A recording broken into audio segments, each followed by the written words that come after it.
فلما دخلوا عليه قالوا يا أيها العزيز مسنا وأهلنا الضر وجئنا ببضاعة مزجاة فأوف لنا الكيل وتصدق علينا إن الله يجزي المتصدقين. قال هل علمتم ما فعلتم بيوسف وأخيه إذ أنتم جاهلون؟ قالوا أئنك لأنت يوسف؟ قال أنا يوسف وهذا أخي قد من الله علينا إنه من يتق ويصبر فإن الله لا يضيع أجر المحسنين. قالوا تالله لقد آثرك الله علينا وإن كنا لخاطئين. قال لا تثريب عليكم اليوم يغفر الله لكم وهو أرحم الراحمين. اذهبوا بقميصي هذا فألقوه على وجه أبي يأت بصيرا وأتوني بأهلكم أجمعين. ولما فصلت العير قال أبوهم إني لأجد ريح يوسف لولا أن تفندون.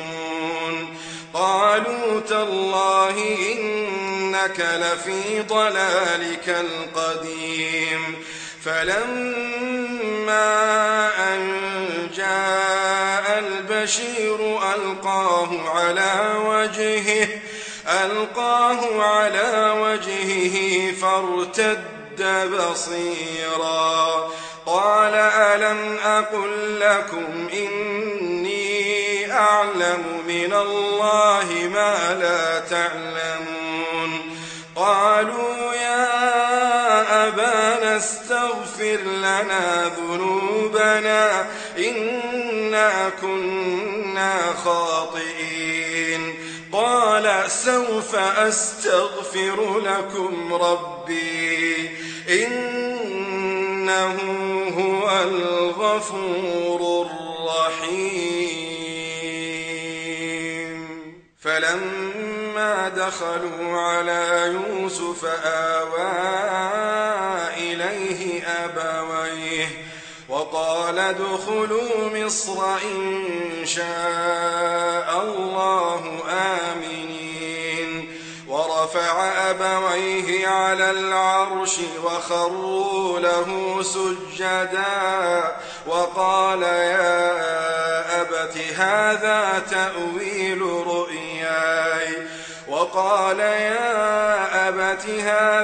تأويل رؤياي من قبل قد جعلها ربي حقا وقد أحسن بي إذ أخرجني من السجن وجاء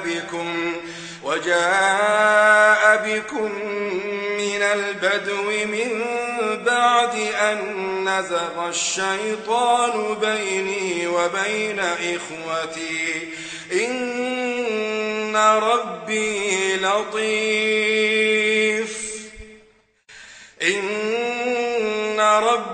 لطيف لما يشاء إنه هو العليم الحكيم. رب قد آتيتني من الملك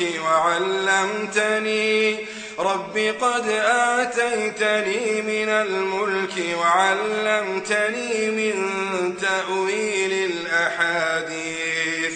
فاطر السماوات والأرض أنت ولي في الدنيا والآخرة توفني توفني مسلما وألحقني بالصالحين. ذلك من أنباء الغيب نوحيه إليك وما كنت لديهم إذ أجمعوا أمرهم وهم يمكرون. وما أكثر الناس ولو حرصت بمؤمنين وما تسألهم عليه من أجر إن هو إلا ذكر للعالمين.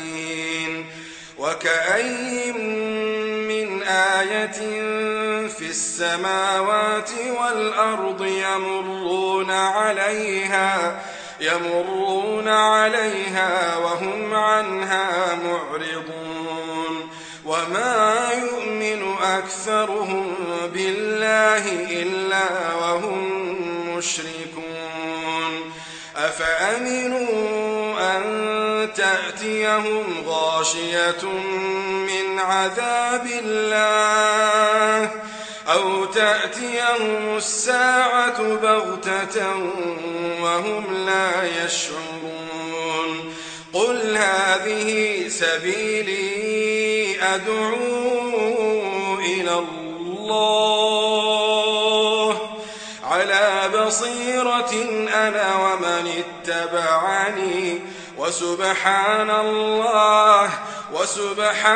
الله وما أنا من المشركين. وما أرسلنا من قبلك إلا رجالا نوحي إليهم من أهل القرى أفلم يسيروا في الأرض فينظروا كيف كان عاقبة الذين من قبلهم ولدار الآخرة خير للذين اتقوا أفلا تعقلون. حتى إذا استيأس الرسل وظنوا أنهم قد كذبوا جاءهم نصرنا فنجي من نشاء ولا يرد بأسنا عن القوم المجرمين. لقد كان في قصصهم عبرة لأولي الألباب ما كان حديثا يفترى ولكن تصديق الذي بين يديه وتفصيل كل شيء وهدى ورحمة لقوم